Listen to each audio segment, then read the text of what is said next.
que hay un tema que recién conversábamos antes de realizar esta nota, que me parece interesante tener en cuenta. Las temperaturas que se van sumando, sin hacer, digamos, un concepto tan específico, ¿no es cierto? La cantidad de horas de temperatura que se van sumando, la suma térmica, para permitir entonces lo que vos decís, sembrar temprano y tener un primer pastoreo también temprano. Correcto. Digamos, uno podría definir la ventana de siembra para cada región.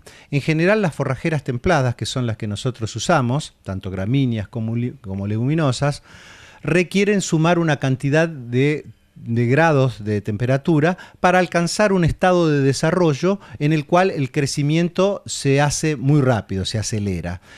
Hay especies más rápidas y más lentas. Por ejemplo, las especies de agropiro o festuca de bajos son lentas y requieren sumar 600, 700 horas de temperatura, esa suma térmica, para llegar al macollaje. Y ahí arranca el crecimiento. Y hay otras especies más rápidas, como puede ser un raygrass perenne o un raygrass anual, que con 400, 500 grados alcanzan ese estado de desarrollo. Depende de la latitud donde esté la localidad o el potrero donde vamos a sembrar, esa ventana de siembra va a tener que estar antes o después. Por ejemplo, en Balcarce el mes de marzo entero nos aporta 400 grados a esa suma térmica y el mes de abril alrededor de 250, 300. Quiere decir que si yo siembro una pastura perenne en Balcarce el 1 de marzo, llego a mayo con esa suma térmica ya lograda, ya está en macollaje en mayo. Mayo todavía es un mes que todavía hay digamos, una temperatura aceptable y hay buena radiación. Seguramente esa pastura sembrada el 1 de marzo en Balcarce, sin limitaciones de nutrientes, me va a poder dar un primer pastoreo en junio. Ahora, si por cuestiones de la rotación, de la planificación, del control de malezas o del antecesor que ocupa el lugar, yo recién puedo sembrar esa pastura a fines de abril, cosa que pasa muchas veces, después de una soja o de algún otro cultivo de verano, empiezo a sumar temperaturas en el mes de mayo y junio que me suman 100, 150 grados nomás. Es decir, que para hacer esos 600, 700 grados necesito 4 meses en vez de 2. Si estoy sembrando a principio de marzo. Y eso hace que muchas pasturas sembradas a destiempo, decimos nosotros, como podría ser fin de abril, primera quincena de mayo, en general el productor recién las puede utilizar allá por fin de septiembre, octubre, cuando en general empieza a mejorar la situación forrajera de casi el resto del establecimiento y no tiene ese impacto de decir, bueno, anticipa la producción. Por eso tanta dependencia de verdeos de invierno, por ejemplo, ¿no? Vamos a cambiar de tema y en este segmento del programa vamos a hablar de la producción apícola, que estuvo realmente sumamente complicada por la sequía del mes de diciembre y también parte de enero y también las altas temperaturas. Sobre este tema conversamos con el médico veterinario Emilio Figini, de INTA Tandil. Lo escuchamos. Muy buenos días para vos y la audiencia, muy bien, un gusto estar con ustedes. Bueno, muchas gracias. Bueno, Emilio, me gustaría que me des una visión general un poco cómo se encuentra hoy el apicultor o los apiarios atento a estas condiciones climáticas que yo estaba describiendo. Seca muy, muy fuerte en diciembre hasta casi el 20 de enero y altas temperaturas. Yo creo que todo ese conjunto ha sido algo realmente muy, muy complicado para el sector.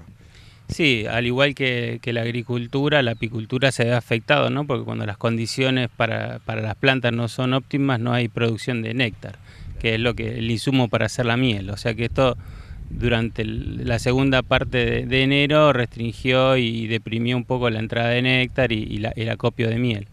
A partir de que llovió se abrió una ventana de esperanza de que puedan recuperarse y pueda haber algo más de producción, que por cierto las perspectivas no son de superar los 25 kilos para la zona, por lo menos la zona más alta, la zona de los bajos como Rauch o todo lo que es Cuenca del Salado, hay una perspectiva por ahí un poquito mejor porque las plantas están más adaptadas o resisten mejor el momento de la sequía. Pero lo que queda ver es si va a haber días de sol, ¿no? Que es lo que necesita la planta para producir néctar. Todos estos días nublados, aún con humedad, no son de gran rendimiento, ¿no?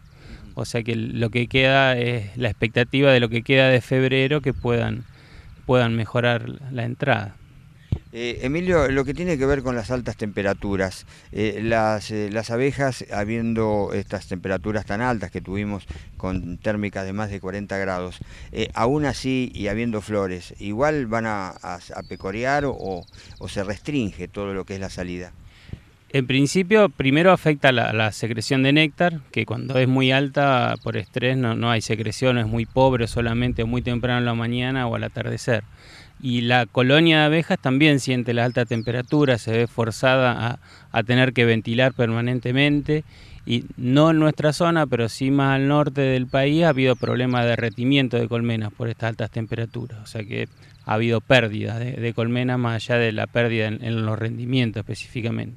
Se veía en algunos días de enero que no había larvas, por ejemplo, o sea, lo que el estrés de la temperatura impedía mantener la temperatura óptima como para mantener el nido de cría en condiciones. O sea, fíjense hasta de qué forma se ven afectadas las abejas, ¿no?, con estas temperaturas.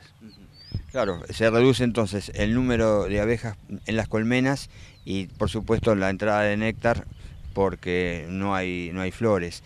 El tema de varroa, yo lo he conversado recién con otro apicultor, que ya vamos a compartir la nota, es muy preocupante. ¿Hay más problemas en estos momentos de estrés que en otros?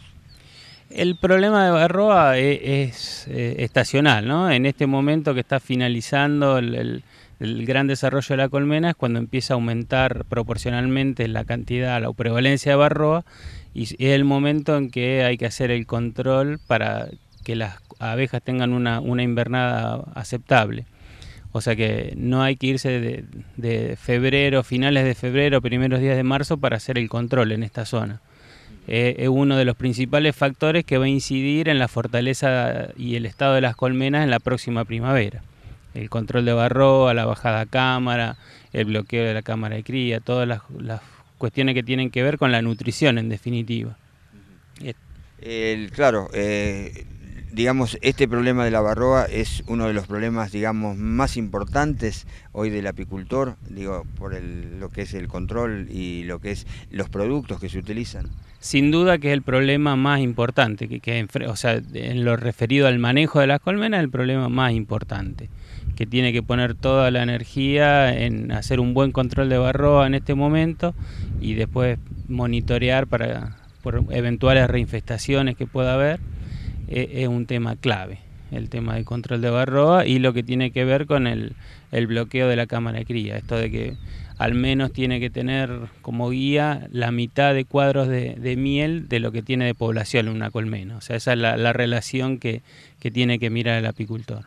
La prevalencia de varroa lo más cercano a cero a partir de marzo y el tema de las reservas.